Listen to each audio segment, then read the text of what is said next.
On episode 222 of the 40 Plus Fitness Podcast, we meet Stephan Guyenet and discuss his book, The Hungry Brain. You can find the full show notes for this episode at 40plusfitnesspodcast.com/222. Have you decided you're ready to make a change? To reclaim your health and fitness? The 40 Plus Fitness Podcast is here for you. I'm your host, Alan Meisner. I'm an NSAM certified personal trainer with a specialization in corrective exercise and fitness nutrition. Let me be your coach as you find your way on your health and fitness journey. All right, let's go. Summer's going to be here before you know it, and you know you want to lose just a little bit of weight before we get there. Surefire Results for Weight Loss is a program that will help you do it. Go to 40plusfitnesspodcast.com/surefire. It's a guaranteed program, 28 days, and you'll lose the weight. Surefire Results for Weight Loss. 40plusfitnesspodcast.com/surefire. Stephan Guyenet, PhD, is an obesity researcher and health writer whose work ties together neuroscience, physiology, evolutionary biology, and nutrition to offer explanations and solutions for our global weight problem. He received his BS in biochemistry at the University of Virginia and a PhD in neurobiology at the University of Washington.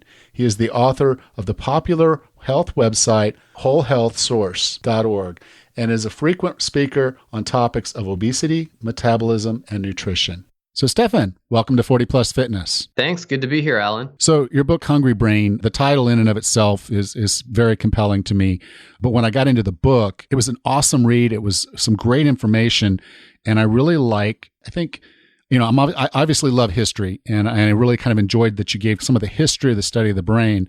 And I'm going to go back and reread parts of that because it was just really fascinating, and I want to dive into some of those areas a little bit deeper. But I really just kind of like how you took a very, very complex topic, because the brain is maybe the most complex topic a human being can write about, and you put it in a way that most of us can understand. Yeah, well, I appreciate that. That's exactly what I was going for. So I'm glad at least one person thinks I accomplished that objective. Well, no, I read your reviews on Amazon. There's more than one of us out there. Yeah, well, I appreciate that, because that really is my goal. I mean, the science is very, very complex. You can go onto PubMed or Google Scholar, and there is more information on there than a single person or than 10 people could absorb in a lifetime. And so how do you kind of step back and take that 10,000 foot view? That's really what I was going for in my book, to take the complex science, but to boil it down to the really essential elements and present it in a way that's understandable for a general audience. So I'm glad to hear you say that. Well, mission accomplished there for sure. So I kind of want to start the conversation today because we talk about calories on here, but I've never really sat down and talked to anyone on the show about kind of the history of calories, who effectively discovered the concept. I'm not going to say someone discovered calories, but because it just sounds weird, but the concept of calories and the measurement of calories. Could you kind of go over that process with us? Who and when and how? Yeah, I'll be honest with you. I don't remember all the details off the top of my head, but I know that the measure of energy, so calories are a measure of energy, and the measure of energy goes back really far at, 1700s, maybe even before that.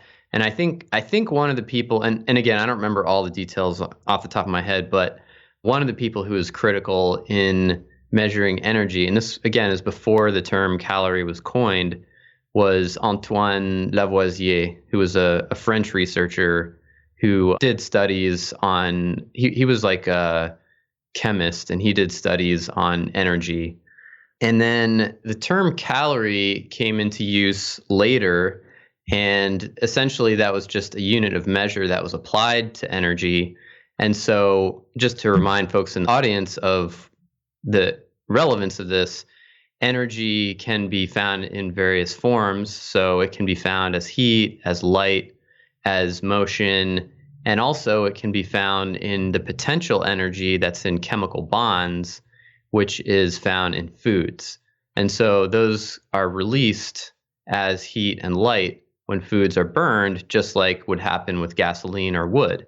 And that's exactly the same process that happens in your body. It's a controlled burning or oxidation of those chemical bonds to extract the energy. We refer to those and to that energy in the units of calories. And so as I went through the book, and I know this, but it's worth sharing here, is that they effectively burn the food to determine kind of what energy level it's giving off. And that's how they measure effectively then the calories from that food. And they put people in I guess for lack of a better term, a closed-in room to determine how many calories an individual would burn doing a particular task. And I think now they also do some with just carbon dioxide and whatnot to kind of get estimates of what certain activities are going to do. And from that, kind of give us some estimates of what calories do when we eat them and then when we expend them. So now, obviously, this is a limited time concept for the podcast, but I kind of want to just go get a big kind of overview of our brain. And you use the term hungry brain. So obviously, the whole concept of the brain is it's telling us what to do, when to do, how to do. It's the control panel for our bodies.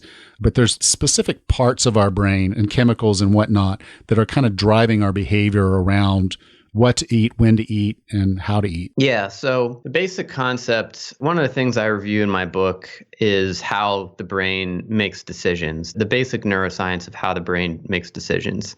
Because I think this is really essential to understand if you want to understand our eating behavior. Because essentially, at any moment in time, you have many decisions that you could make between many possible options.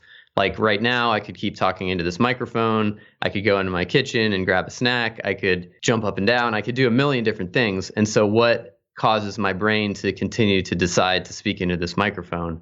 So basically, there's the part of your brain called the basal ganglia. This is a series of structures that are involved in selecting between competing options.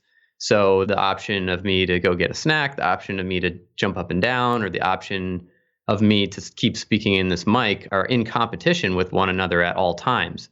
And basically, your brain has a process for deciding which one of those options are the best to be doing at any particular time. So my brain is saying that it's most valuable for me to keep talking into this mic. And so that's winning the competition in my basal ganglia against all these other options that are going in and competing against it. And so basically the way it works is in the very kind of like front bottom of your brain on your cortex, there's a region that sets your goals. And so there's all kinds of goals that are competing. And these are really basic things like, am I hungry? Am I cold? Am I hot? Am I feeling sexy? Etc. Those things are all competing. And once you've selected a goal, such as wanting to eat food because you're hungry or because you find a food tempting, then that goes in and there's a competition with the basal ganglia, hunger wins, and then that activates other parts of your brain that form a plan on how to execute that goal. So if I'm hungry, how am I going to get food? Well, I could go over and eat an orange. I could go into the fridge and eat something. I could go to a pizza shop and get some pizza. So what's the plan? So that part of your brain figures out a plan. And so there are a bunch of different things going into competition there as well. Then that goes to once you've selected your plan, that goes to the motor regions of your brain that determine how to actually physically move your body to execute that plan. So let's say I decide I want to eat an orange. That's my plan for satisfying my hunger. Then my brain will move my body in such a way that is appropriate for me to go over and peel an orange and put it into my mouth and chew it and swallow it. So that's kind of the basic template of how behavior is generated appropriately for our surroundings and our goals. And so that's kind of the general picture of why we eat food. And one of the things I want to emphasize is that when we're deciding how much and what to eat, our brain is integrating a lot of different sources of information into that process. So some of those sources of information are conscious things like how much we want to eat or what we want to eat to support our long-term goals of leanness and health. Those are the conscious, rational, long-term positive goals that we have. But some of the other things that are being integrated are at odds with that. They're things like our food cravings, things like our appetites that may be larger than we want them to be, and other things like that that are getting integrated into this process. And those are generated by non-conscious circuits. And these are the instinctive, non-conscious brain circuits that we inherited from our distant ancestors that help them to survive.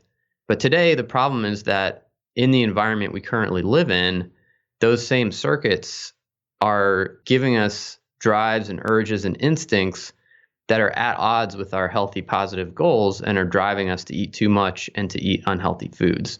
So that's kind of the basic lay of the land as far as how the brain works and where those impulses are coming from that undermine our best intentions. Yeah, I know you had mentioned in the book, you had a story about the fattest man on the island. And, it was really kind of telling that kind of I guess for lack of a better word, an indigenous tribe that wasn't really exposed to Western culture, Western foods or anything like that, basically living off the land. Their exercise was providing for themselves with food and whatnot. And then this one individual had lived somewhere else and came back to visit and was obviously very, very different from the other individuals on the island. So it kind of stood out like, I guess, for the proverbial sore thumb. And I just found that kind of telling that because we have such an abundance of food, we don't have to work for it, but we still have all the wiring as if we had to fight for our food. It really does kind of put us at somewhat of a disadvantage to stay lean today. Yeah, absolutely. Absolutely right. And one of the things I talk about in my book that I think is personally, I find one of the more interesting aspects is that when you look at how hunter-gatherers live and how they eat and how they interact with food, how they forage for food, their impulses are very much aligned with their best interests. So hunter-gatherers, when they have the opportunity to eat large quantities of calorie-dense food, they just absolutely gorge. I mean, they put as much of it into their bodies as they possibly can. I mean, drinking a liter of honey, eating 5 pounds of meat at a sitting, things like this. And they have no guilt about it. They have no shame about it because it's actually good for them. That's the really interesting thing. It's actually good for them because it supports their survival and reproduction needs. Because they're living in an environment where those kinds of opportunities don't come along very often, and they're always struggling to get enough calories to survive and enough calories to be fertile and to provide for their families and communities. And so when they have the opportunity, they just gorge in a spectacular way. And so these impulses that we have today that we're always fighting, I mean, we're in this strange, awkward situation where there's literally a battle happening in our own brains between our instincts and our conscious, rational goals. But back in hunter-gatherer days, and this is what these brain circuits evolved for, was our interactions with food that happened thousands or tens of thousands of years ago. And what you see in that case is that there's no battle happening between the conscious, rational mind and these impulsive brain circuits, the instinctive, non-conscious circuits. They're perfectly well aligned with one another because they're both working in a way that's supporting the interests of those hunter-gatherers.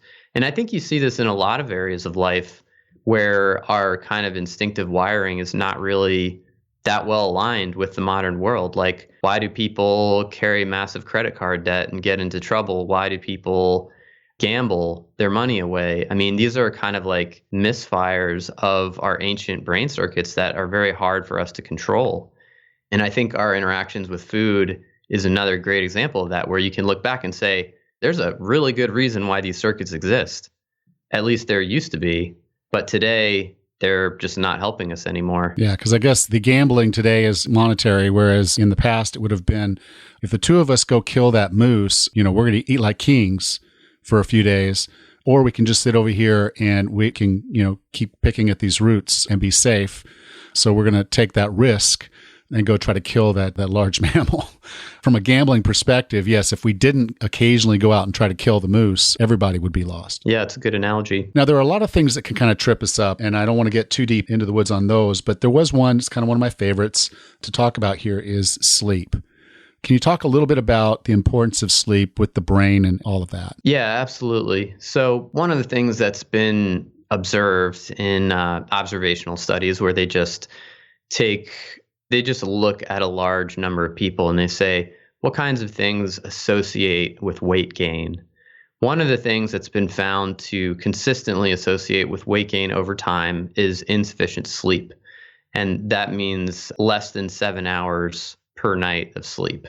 And so researchers have gone in and tried to figure out what explains this association. First of all, when we see an association like that, it doesn't necessarily mean that it's a causal effect of short sleep on weight gain. There could be many different explanations. So to kind of get a better picture of that, what you need to do is do some randomized controlled trials where you're actually assigning people to shorter versus longer sleep and seeing what's happening. And so several researchers have done that. And what they've shown is that when you get people to sleep less, they eat more. And so in one experiment, for example, people ate 300 more calories when they were restricted down to, I think it was 4 hours of sleep a night. They ate 300 more calories per day when the researchers measured their food intake carefully. And interestingly, and so by the way, when you're awake more, you also burn more calories, but it doesn't make up for the extra calories that you're eating.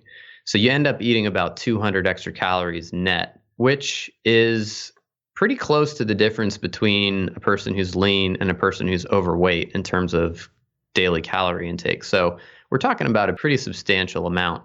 And this squares very well with those observational studies I was telling you about earlier. And so these researchers, they've tried to figure out why this is. And there are a couple of different possible reasons, but one of them is that when they do brain scans on these people, a technique called fMRI, so this looks at brain activity. When they look at their brain activity and they show them food cues, what they see is that their brain is a lot more responsive to calorie-dense, highly palatable food cues, things like pizza and fries and ice cream and chips, than the brain of a person who has slept enough. And so basically their brain, and this is the same response you see in someone who has lost weight, and their brain is saying, hey, I want to get that weight back. I'm going to initiate this sort of starvation response. Or if you're just depleted from not having had a meal or having done a lot of exercise, this is the same kind of brain pattern you see in people. So basically not sleeping enough kind of tricks the brain into being hungry and into being food motivated when you don't really need those extra calories. So it tricks those energy regulating parts of the brain into thinking you need more calories than you really do.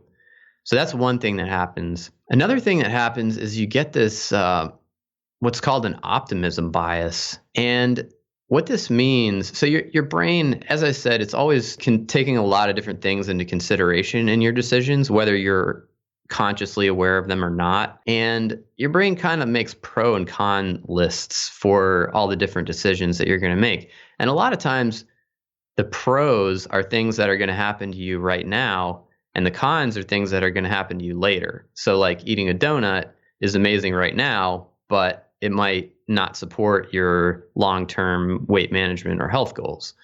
And so what happens when you don't sleep enough is you get what's called an optimism bias, where you're paying more attention to the potential benefits than you are to the potential costs. And you see this they do these studies of gambling where they restrict people's sleep and have them gamble just to see how they deal with cost-benefit decisions. And they develop this optimism bias. And it turns out that my friend and colleague Dan Party did some research on this and showed that it also happens with food.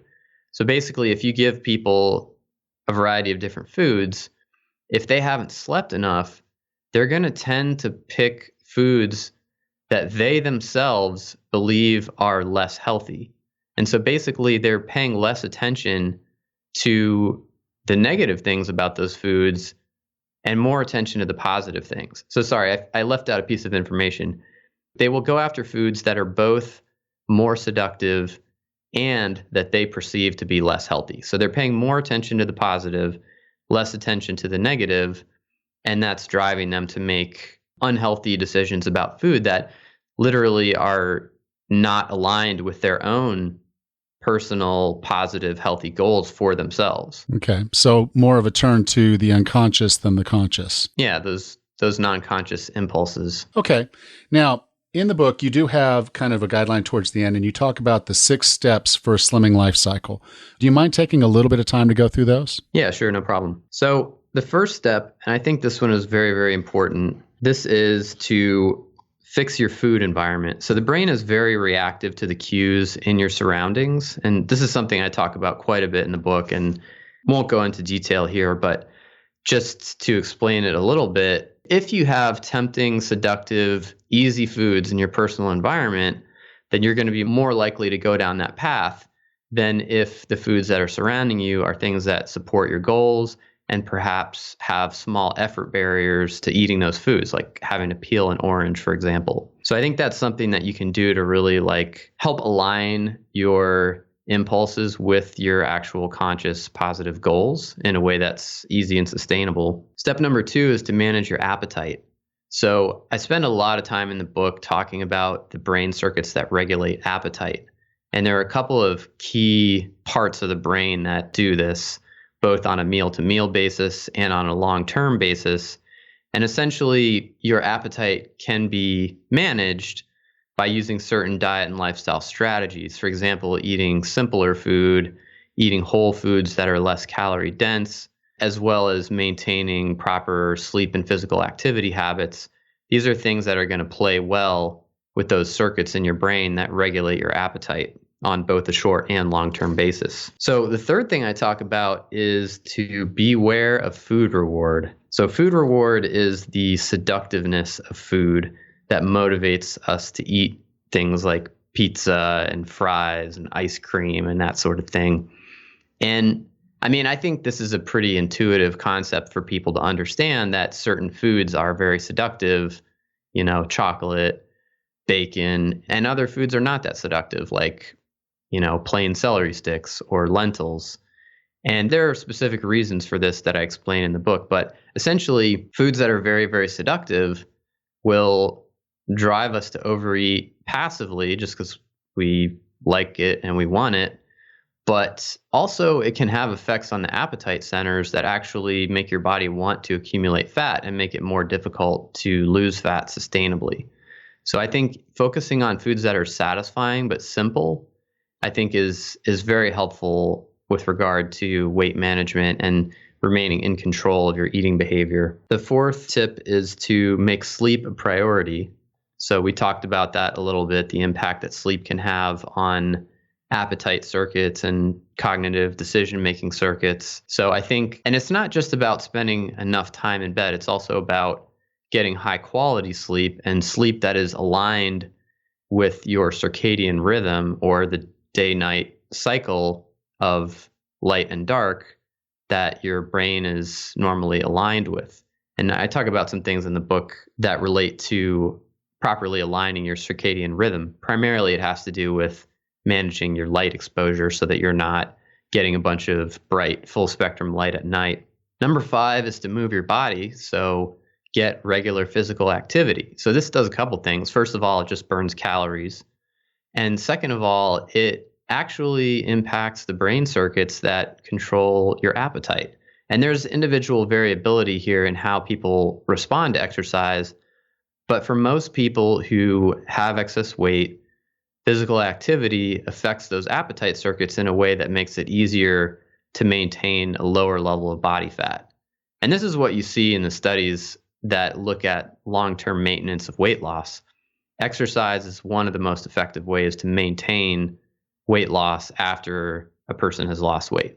And then the last one is to manage your stress appropriately. So these stress circuits in the brain and the physiology and the hormones that your stress response system releases have impacts on your food intake and on your body weight and on your metabolic health as well. And so if you can manage that stress and particularly focus on trying to be in control of your stress. And so what I mean by that is that the most harmful stress is stress that is perceived as uncontrollable. And this is a very subjective thing. So one person might feel like they're not really in control of their credit card debt, while another person might feel like they are in control. They don't like it, but they feel like they have a plan and, it's not dominating their lives. So it's very much an issue of perception, which is why I think this is kind of a leverage point for managing stress. If you can shift your perception of a stressor from uncontrollable, outside of your control, to controllable and inside your control, not only will you have a higher likelihood of being able to resolve that stressor, but your brain will perceive it differently and it will have fewer harmful impacts on your eating behavior and your metabolic health. So That's number 6. Awesome. And I like that. I like how those are just, they're actually very practical tips. I think it's very easy to kind of look at those and say, okay, yeah, those are doable and they make sense. So it's a fascinating book. I really encourage folks to go out and get it. It's called The Hungry Brain. So, Stephan, thank you so much for being on the show. If someone wanted to reach out to you or learn more about you and learn more about the book, where would you like for me to send them? Yeah, so my website is stephanguyenet.com. That's stephanguyenet.com. And on my website, I have a blog, I have a page for my book, I have a weight loss program called the Ideal Weight Program, and then some other resources. Also, my contact page is there. And then I'm on Twitter at WHSource, WHSOURCE. Awesome. I'll make sure to have those in the show notes. This is episode 222. So you can go to 40plusfitnesspodcast.com/222 and get all of those links and his Twitter ID. So Stephan, thank you so much for being on the podcast. I really enjoyed the conversation. And again, it's an awesome book. So thank you for sharing. Thanks, Alan. Good to be with you. If you enjoyed this episode, would you please share it with friends and family? Thank you. Next time on the 40 Plus Fitness Podcast, I answer a listener's question on how to get back on track. Until then, have a happy and healthy day.